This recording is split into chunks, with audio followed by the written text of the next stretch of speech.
자, 오늘 마태복음 4장 말씀은 예수님께서 성령에 이끌리셔서 광야로 가셔서 마귀로부터 시험을 받는 장면입니다. 근데 바로 전에 마태복음 3장 16절에서 16절 말씀을 보면 전혀 다른 내용이었죠. 하나님께서 예수님을 향해서 이는 내가 사랑하는 아들이다. 내가 그를 좋아한다. 내가 그를 기뻐한다는 말씀에 이어서 4장 말씀이 등장하는데 바로 그 사랑하는 아들을 광야로 이끄시는 모습을 보게 되죠. 자, 16절, 17절 읽겠습니다. 예수께서 세례를 받으시고 곧 무리에서 올라오셨다. 그때 하늘이 열렸다. 그는 하나님의 영이 비둘기같이 내려와 자기 위에 오는 것을 보셨다. 그리고 하늘에서 소리가 나기를 이는 내가 사랑하는 아들이다. 내가 그를 좋아한다. 이런 말씀이 등장하죠. 내가 하늘에서 소리가 들립니다. 바로 내 아들이라는 거예요. 내 독생자 아들이라는 것이면 이는 내가 사랑하는 아들이다. 내가 그를 기뻐한다. 내가 그를 좋아한다. 이것이 바로 내가 그를 기뻐하는 이유가 무엇일까? 이사야서 42장 1절 말씀은 뭘 인용하고 있는데 이사야의 고난받는 종에 대한 노래이죠. 내가 기뻐하는 자라. 내가 왜 그를 기뻐할까? 나의 외아들이기에 기뻐하기도 하지만 그 아들은 이 세상의 왕으로 군림하는 것이 아니라 죽기까지 순종하는, 십자가에 못 박히기까지 순종하는 나의 아들이 될 것이기에 내가 그를 기뻐한다는 것이죠. 하나님께서 우리를 기뻐하는 이유는 무엇일까? 바로 우리들의 믿음, 우리들의 순종인 줄 믿습니다. 이제 4장 1절로 가면 분위기가 완전히 반전이 돼요. 성령님은 예수님을 꽃길이 아닌 왕궁으로 이끄시는 것이 아니라 광야로 이끄는 것을 보게 돼요.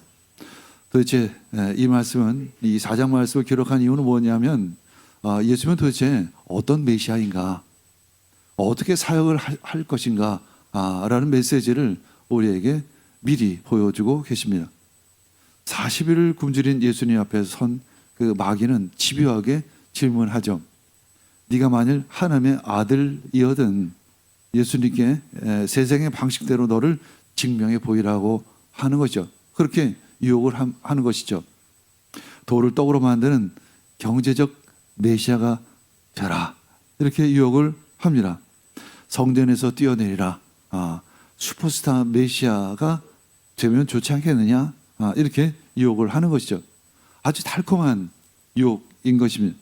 세상이 원하는 그 화려한 왕인가, 아니면 하나님이 원하는 그 고난의 종인가, 둘 중에 하나를 택하라, 이렇게 유혹하고 있습니다.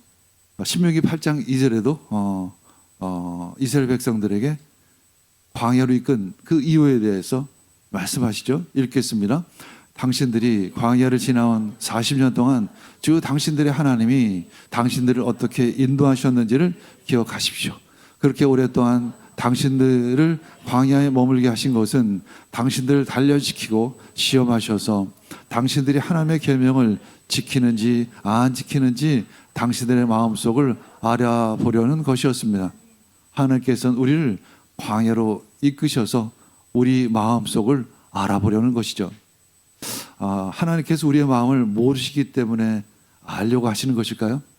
한마디로 너희들이 네가 누구인지를 알라는 거예요.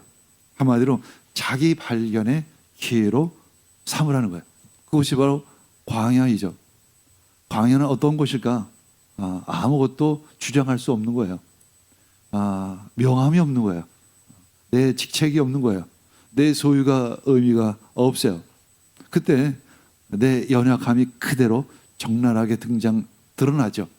벌거벗은 모습으로 하나님 앞에 서는 것이 바로 광야의 특징이 있는 것이죠. 그때가 바로 가짜인 내가 죽는 시간이에요. 그리고 진짜가 태어나는 최고의 타이밍이 될 줄 믿습니다. 오늘 2036년 1월 겨울 아침입니다. 앞으로 10년 후의 이야기예요. 10년 후에 어떤 세상이 펼쳐질까 상상을 할 수가 없어요. 전문가들도 얘기합니다. 상상이 안 된다고 얘기해요. 왜냐하면 너무나도 많은 변화가 있기에 상상이 안 된다고 이야기를 합니다. 이제 53세 김현철하고 비슷해요. 김문철입니다. 제 동생입니다. 자신의 홍채 인식 달말기에 뜬 붉은 메시지를 멍하니 바라보죠.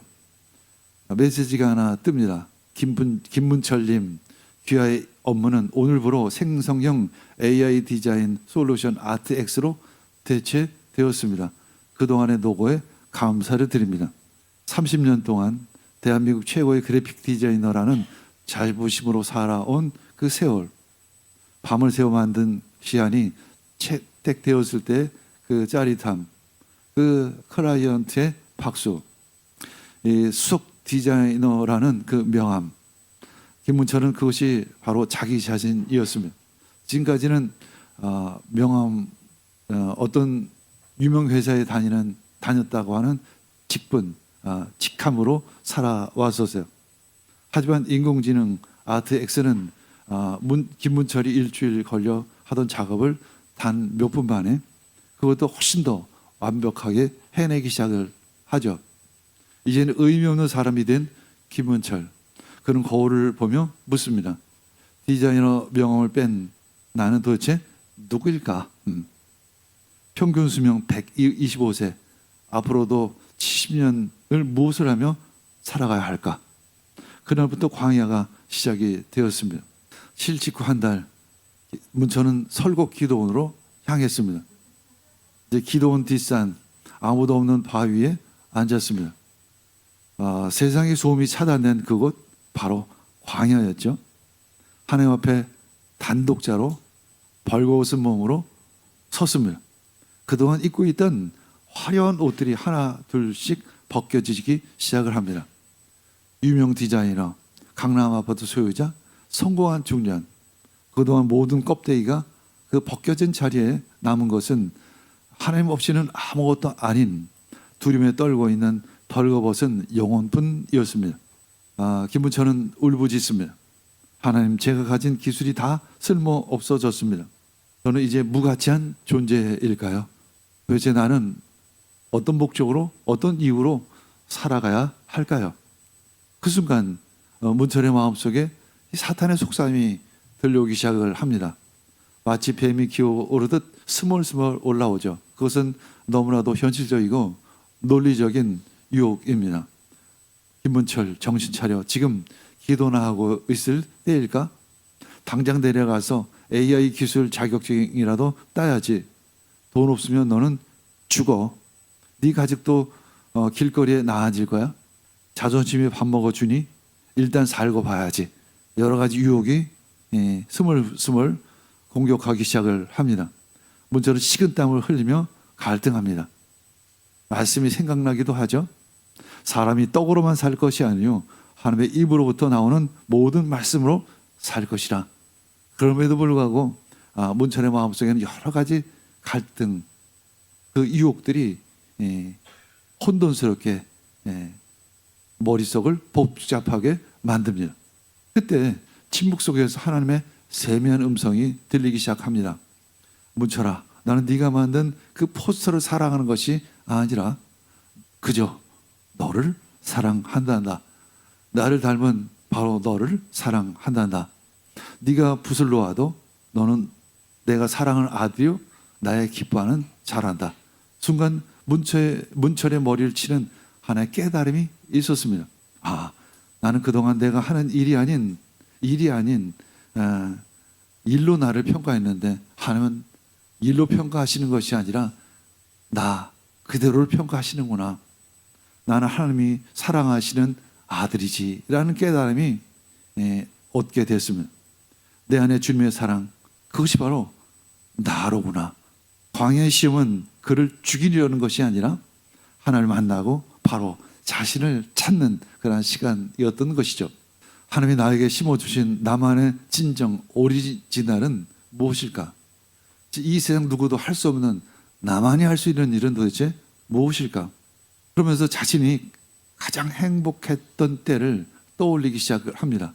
그는 주일마다 교회 아이들에게 나무를 깎아 장난감을 만들어주고 그 장난감에 얽힌 성경 이야기를 들려줄 때 가장 눈이 빛났던 그때를 기억하게 되죠.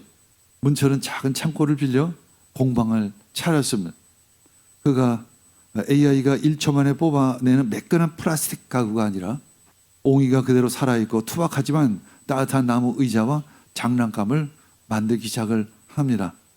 그리고 그는 물건만을 팔지 않았죠. 의자 하나를 사러 온 손님에게 따뜻한 차를 내어주며 그들의 지친 이야기를 들어줍니다. 사장님 의자는 AI에게는 없는 영혼이 느껴져요. 여기 앉으면 위로를 받습니다. 이제 그의 일은 돈벌이도 되겠지만 사람을 변화시키고 사람을 치유하는 헌신이 함께 담겨 있게 되었습니다. 이제 진정 나를 찾아야 할 때가 왔어요. 네, 광야의 때가 다가오고 있습니다. 한편으로는 굉장히 풍요의 때일 수도 있지만 한쪽으로는 굉장히 영혼이 메말라질 때인 것이죠. 광야의 때예요. 이제 단독으로 주님 앞에 서야 할 때가 오고 있습니다. 거의 대부분의 사람들이 명함이 없을 거예요. 그때는 이제 내 이름으로 살아가야 하는 거예요. 어쩐 의미에서 보면 정상으로 돌아오기도 한 때예요. 이제 명함으로 살아가는 것이 아니라 나의 이름으로 살아가시기를 원합니다. C.S. 루이스는 이렇게 이야기해요. 자신을 찾으려고 하면 결국 미움, 외로움, 절망, 분노, 파멸밖에 찾지 못할 것이다. 그러나 그리스도를 찾으라. 그러면 그분도 찾고 덤으로 자기 자신도 찾게 될 것이다. 아멘. 자기 자신을 찾는 때가 되기를 원합니다. 자기를 찾은 자만이, 하나님을 찾은 자만이 살아남을 것입니다. 마태복음 4장 3, 4절 읽겠습니다. 그런데 시험하는 자가 와서 예수께 말하였다. 네가 하나님의 아들이거든 이 돌들에게 빵이 되라고. 사람이 빵으로만 살 것이 아니라 하나님의 입에서 나오는 모든 말씀으로 살 것이라. 아멘. 네가 하나님의 아들이거든, 이 의미는 사탄이 유혹하는 거죠. 네가 하나님의 아들이라는 것을 다 안다는 거예요. 아니라는 것이 아니라 긍정하는 거야. 넌 분명 하나님의 아들이야. 왕 중에 왕이야. 그렇다면 그것을 네 스스로 증명해 봐. 이런 의미이죠. 이 돌들에게 빵이 되라고 말해봐. 할 수 있잖아. 하면 되잖아. 후에 예수님께서는 오병의 기적을 베푸시기도 하셨어요. 돌을 빵으로 만들 수 있는 창조적인 능력은 이미 다 가지고 계십니다. 그러니까 그 능력을 펼쳐봐. 그 능력으로 메시아임을 증명해봐 라고 말씀하는 거예요. 그러나 예수님께서 말씀하시죠. 성경에 기록하기를 사람이 빵으로만 살 것이 아니라 하나님의 입에서 나오는 모든 말씀으로 살 것이라. 여기서 말씀은 기록된 말씀이 아니라 레마의 말씀이에요. 하나님의 입에서 나오는, 지금 흘러나오는 그런 말씀, 지금 계속해서 흘러나오고는 있는 말씀을 의미하는 것이죠. 이 내용은 신명기 8장 3절을 인용한 말씀이기도 합니다. 예수 말씀해요. 그 레마의 말씀, 지금 당장 이 순간 주시는 말씀으로 돌을 빵으로 만들든 그렇지 않든 하나님의 뜻에 따라 내가 결정하리라, 내가 선택하리라 라는 말씀입니다. 그런데 이 순간에는 그 레마의 말씀을 통해 주시는 하나님의 뜻은 하지 말라는 거예요. 언제가 후에는 오병의 기적을 베풀 때도 있겠죠. 그때는 하나님께서 레마의 말씀으로 그에게 예수님께서 지시하실 것입니다. 지금 이에게 5천 명의 굶주린 이들에게 오병의 기적을 베풀라라는 때가 있을 거예요. 그러나 지금 이때는 그런 때가 아니라는 거예요. 그저 금식하라는 거예요. 말씀으로 사단을 이기라는 것이죠. 성경에 기록되기를 사람이 빵으로만 살 것이 아니라 하나님의 입에서 나오는 모든 말씀으로 살 것이라. 이것이 바로 예수님의 그 정체성이 되어지는 것이죠. 예수님께서 어떻게 앞으로 메시아 사역을 할 것인지 그 사역의 정체성이 드러나는 장면인 것이죠. 한마디로 하나님께서는 예수님으로 하여금 십자가 사역을 원하시는 것이죠. 십자가를 지심으로 온 인류를 구하는 그 고난받는 종의 모습으로 메시아의 사역을 감당하려는 거예요. 세상 권력자처럼 힘이나 권력이나 그 능력으로 이 세상을 다스리는 것이 아니라 말씀으로 다스리라는 거예요. 어떻게? 십자가의 순종함으로 말미암아 그 말씀을 성취하라는 거죠. 그 말씀을 이루라는 것이죠. 그것이 바로 하나님의 뜻이요, 하나님의 뜻을 선택한 그 예수 그리스도의 모습을 우리는 볼 수 있는 것입니다. 바로 믿음이요, 바로 순종인 것이죠. 5절 6절 읽겠습니다. 그때 악마는 예수를 그 거룩한 도성으로 데리고 가서 성전 꼭대기에 세우고 말하였다. 네가 하나님의 아들이거든 여기에서 뛰어내려 보아라. 성경에 기록하기를 하나님이 너를 위하여 자기 천사들에게 명하실 것이다. 그리고 그들의 손이 너를 떠받쳐서 너의 발이 돌에 부딪히지 않게 할 것이다. 그때 이제 악마는 예수를 그 거룩한 도성, 그 예루살렘 성전으로 데리고 가죠. 그리고 성전 꼭대기, 작은 날개라고 뜻하는 이 성전 꼭대기에 세우고 말합니다. 또 유혹하죠. 네가 하나님의 아들이거든. 그래, 난 네가 하나님의 아들이라는 거 다 안다라는 거예요. 그렇다면 여기서 한번 뛰어내려 보아라. 성경에 기록하기를 하나님이 너를 위하여 자기 천사에게 명하실 것이다. 그리고 그들의 손으로 너를 떠받쳐서 마치 유모가 아기를 안듯이 너를 천사들이 안아줄 것이다 라는 거예요. 그래서 너의 발이 돌에 부딪히지 않게 할 것이다 라고 유혹을 하는 것이죠. 한마디로 하나님의 능력을 조정해 보라는 거예요. 뛰어내릴 테니까 받아내라는 거예요.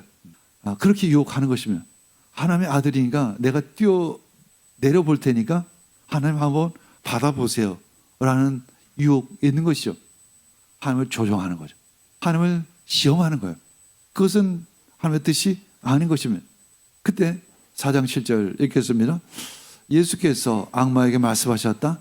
또 성경에 기록하기를 주 너의 하나님을 시험하지 말라. 시험하지 말라. 이건 단순한 테스트가 아니라 하나님의 한계점까지 밀어붙이라는 거예요. 끝장을 볼 때까지 한번 요구해 보라는 거예요. 내가 뛰어내릴 테니까 한번 받아보라 라는 거죠. 역시 이제 예수님의 답은 신명기 6장 16절 말씀을 인용하신 말씀이에요. 주 너의 하나님을 시험하지 말라. 왜일까요? 하나님은 하나님이시기에 그러한 거예요. 하나님은 알라딘의 요술램프가 아니에요. 가끔 우리가 그 하나님에 대해서 잘못 알고 있을 때가 있어요. 이제 사탄의 논리는 그러한 거예요. 당신이 하나님의 아들이라고 한다면 하나님이 인간이 하나님을 시험대 위에 올려놓고 저울질해 보라는 거예요. 하나님이 너를 천사를 보내서 마치 유모가 너를 안아주듯이 너를 안아주지 않겠느냐. 하나님을 시험해 보라는 거예요. 그래서 네가 하나님의 아들임을 증명하라는 것입니다. 그렇다면 거래하는 거죠. 하나님과 인간이 우리가 하나님과 거래하는 거예요. 내가 열심히 봉사할 테니까 내 인생을 책임져 주십시오. 내가 11조를 낼 테니까 내 봉급을 2배만큼 더 올려주세요. 그러면 내가 10의 2조를 하나님께 드리겠습니다. 하나님 나에게 그 다음 해에는 3배로 월급을 올려주세요. 그러면 내가 10의 3조를 드리겠습니다. 이런 식으로 거래를 하는 것이죠.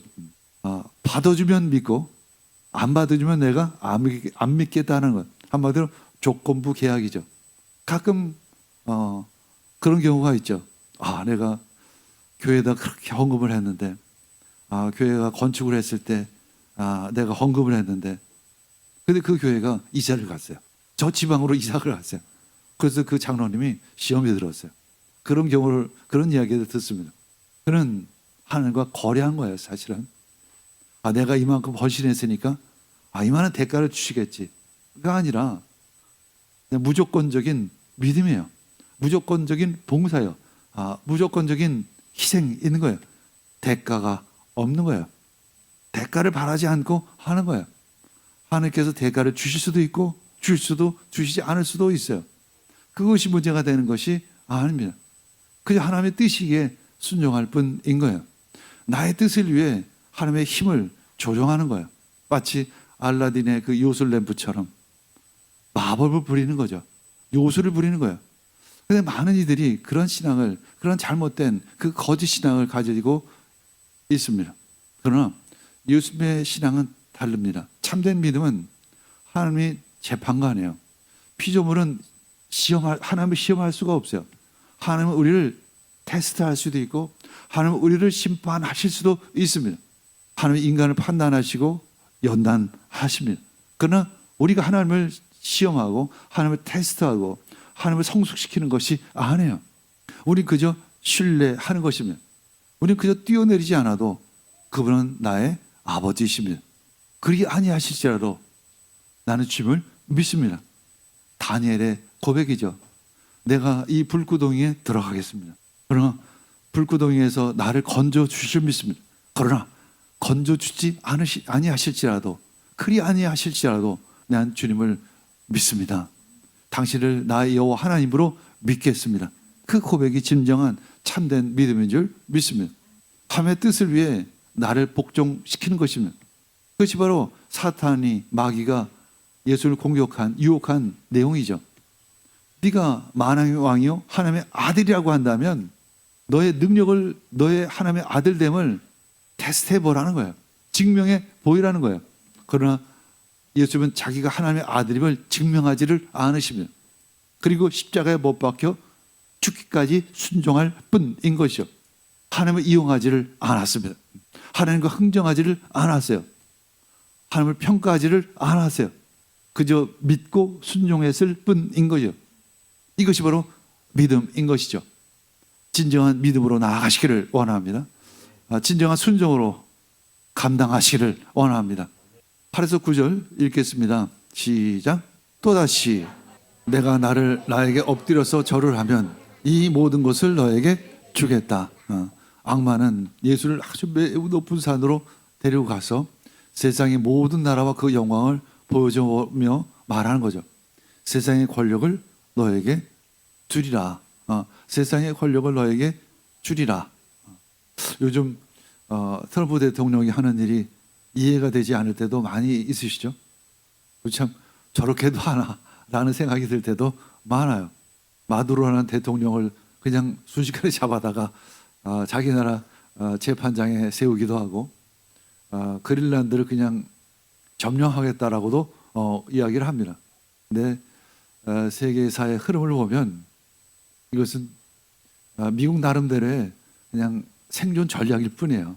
모든 흐름 속에서 선택하는 그들의 한계일 뿐인 거예요. 인간은 그런 연약한 존재일 뿐이에요.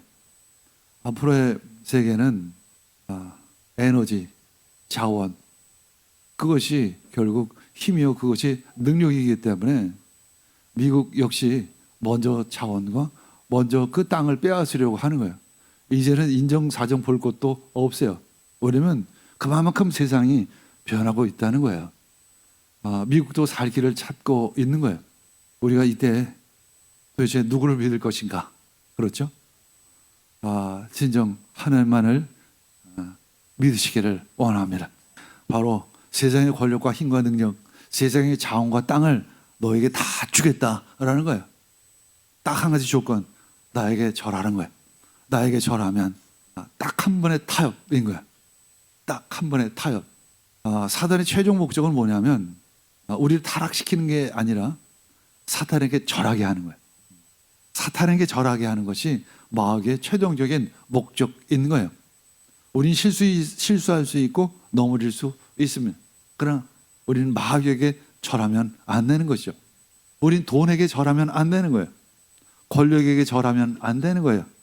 인기에게 절하면 안 되는 것이며 그것이 우상인 거예요.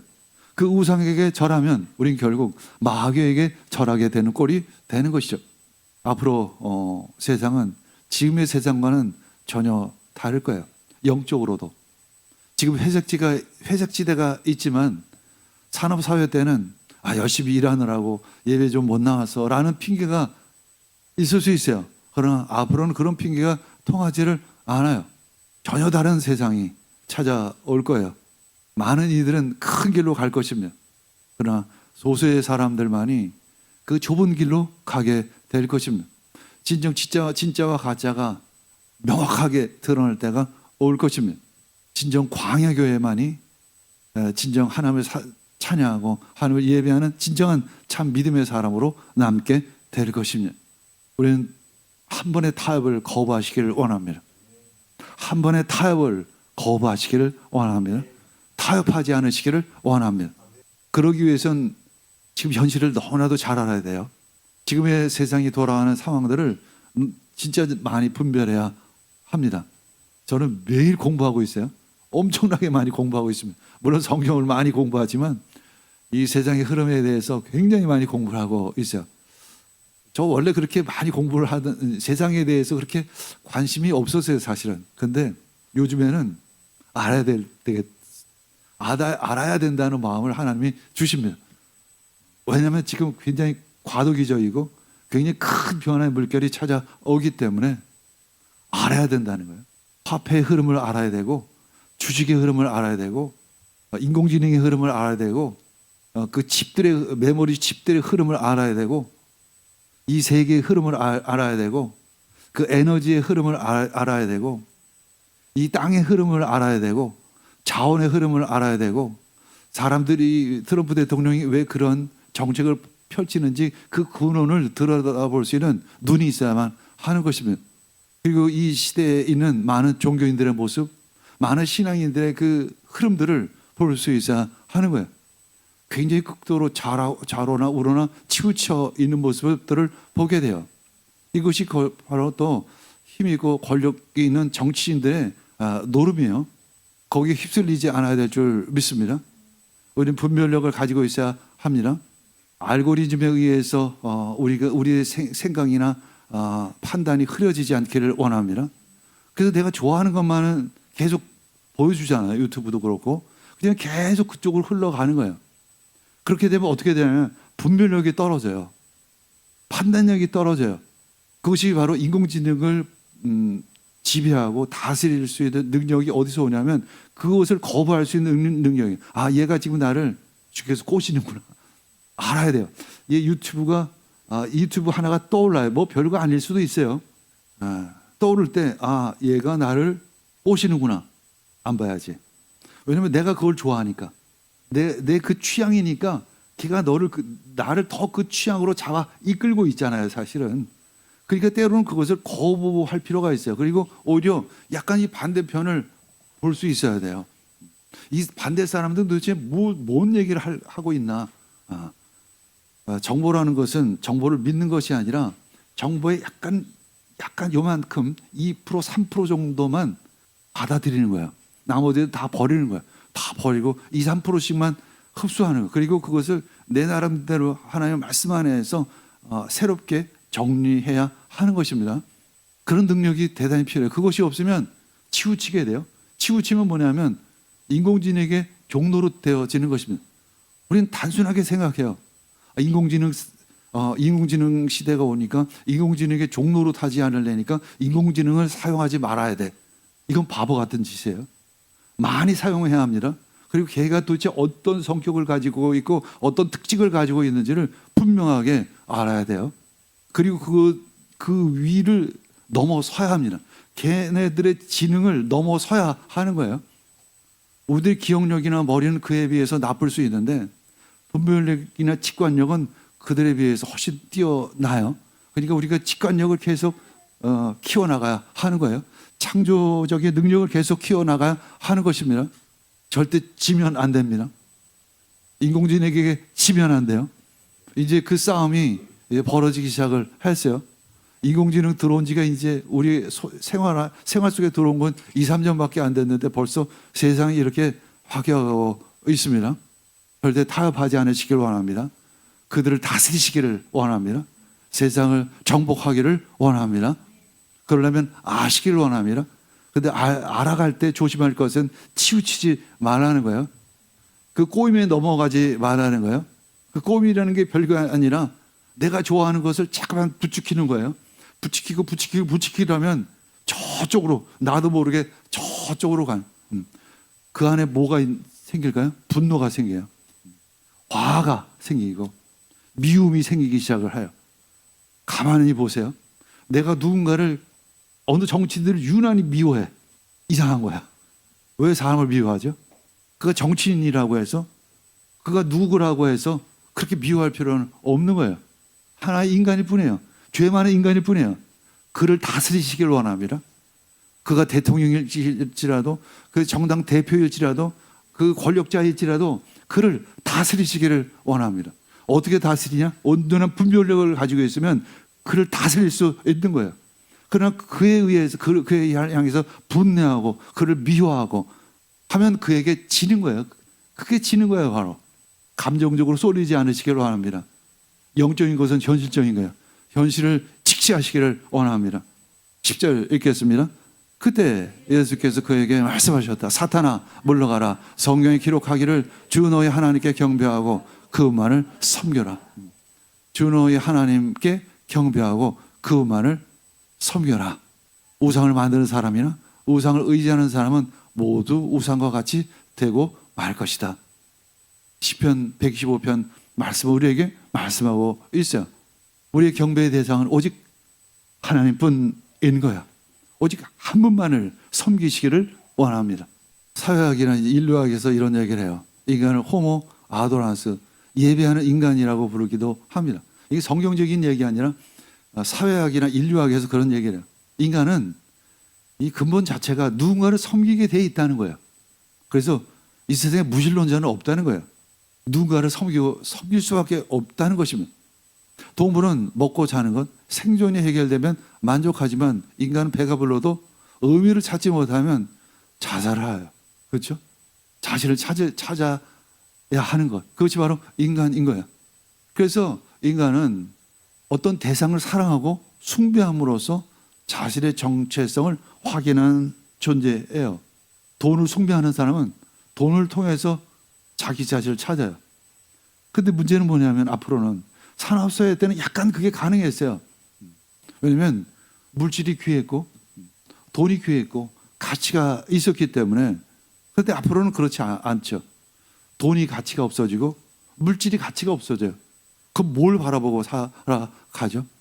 더군다나 90% 이상의 사람은 명함이 없을 거예요. 명함이. 자기 직장이 없을 거예요. 그래서 뭘 가지고 살아갈 것이냐라는 거예요. 바로 하나님, 그분을 통해서 자기를 발견하는 거예요. 내가 하나님의 진정한 아들이라는 것, 하나님의 자녀라는 것, 그것이 나의 정체성인 거예요. 그래서 하나님께서 나에게 주신 은사를 찾는 것이면 그 은사를 통해서 하나님의 일을 하는 것입니다. 이웃을 사랑하는 거예요. 그래서 이를 두고 종교개혁자 칼뱅은 말해요. 인간의 마음은 우상을 찍어내는 공장이다 라고까지 이야기를 합니다. 우리는 끊임없이 마치 공장에서 물건을 만들어내듯이 우상을 찍어내요. 지금도 우리 머릿속에는 끊임없이 우상을 만들어내기 시작을 하는 것이죠. 사무엘상 17장 45절 읽겠습니다. 그러자 다윗이 그 블레 사람에게 말하였다. 너는 칼을 차고 창을 메고 투창을 들고 나에게로 왔으나 나는 네가 모욕하는 이스라엘 군대의 하나님 곧 만군의 주님의 이름을 의지하고 너에게로 나왔던 것이며, 이제 앞으로 이 세상을 살아가는 것은, 살아갈 수 있는 힘과 능력은 하나님의 이름이에요. 하나님의 이름. 하나님에 대한 믿음이에요. 엘라 골짜기에서 거인 골리앗 앞에 선 다윗은 하나님의 이름으로 골리앗 앞에 선 거예요. 사울왕의 갑옷을 거절했습니다. 사울왕의 갑옷은 내 것이 아니에요. 옛날에 내 직업은 그것은 내가 아니에요. 나도 옛날에 명함을 가지고 있었죠. 어느 대학교 홍보 디자인과 교수 김현철. 근데 딱 제가 13년 전에 은퇴하니까 그것이 아무것도 아닌 것이 되죠. 아무것도 아닌 거예요. 그냥 단독자인 나로서 하나님 앞에 서게 되는 거예요. 단독자로서 세상 앞에 서는 거예요. 저는 한번 경험을 했어요. 그래서 대략 이 상황들을 느껴져요. 사실은 앞으로 어떤 세상이 올 것인가가 느껴져요. 그래서 다윗은 사울의 갑옷이 아닌 아주 명함이 아닌 자기의 무기를 찾은 거예요. 그것이 바로 물맷돌이에요. 물맷돌. 우리들이 은사를 찾아야 합니다. 진짜 내가 좋아하는 것을 찾아야죠. 그리고 하나님의 이름으로 골리앗 앞에 서는 거예요. 앞으로의 승리는 남을 흉내내서 얻을 수 있는 것이 아니라 진짜 하나님을 만나서 진짜 나를 찾을 때 진짜 내 장점이 무엇인지 내 능력이 무엇인지를 알게 되고 그것으로 승부를 걸 때 승리할 수 있는 거예요. 여러분들 승리하시기를 원합니다. 특별히 우리 30, 40대 젊은이들을 승리하시기를 원합니다. 우리 다음 세대에 승리하시기를 원합니다. 제게는 별 볼일 없이 살라는 것이 아니라 승리하는 자가 되기를 원한다는 거예요.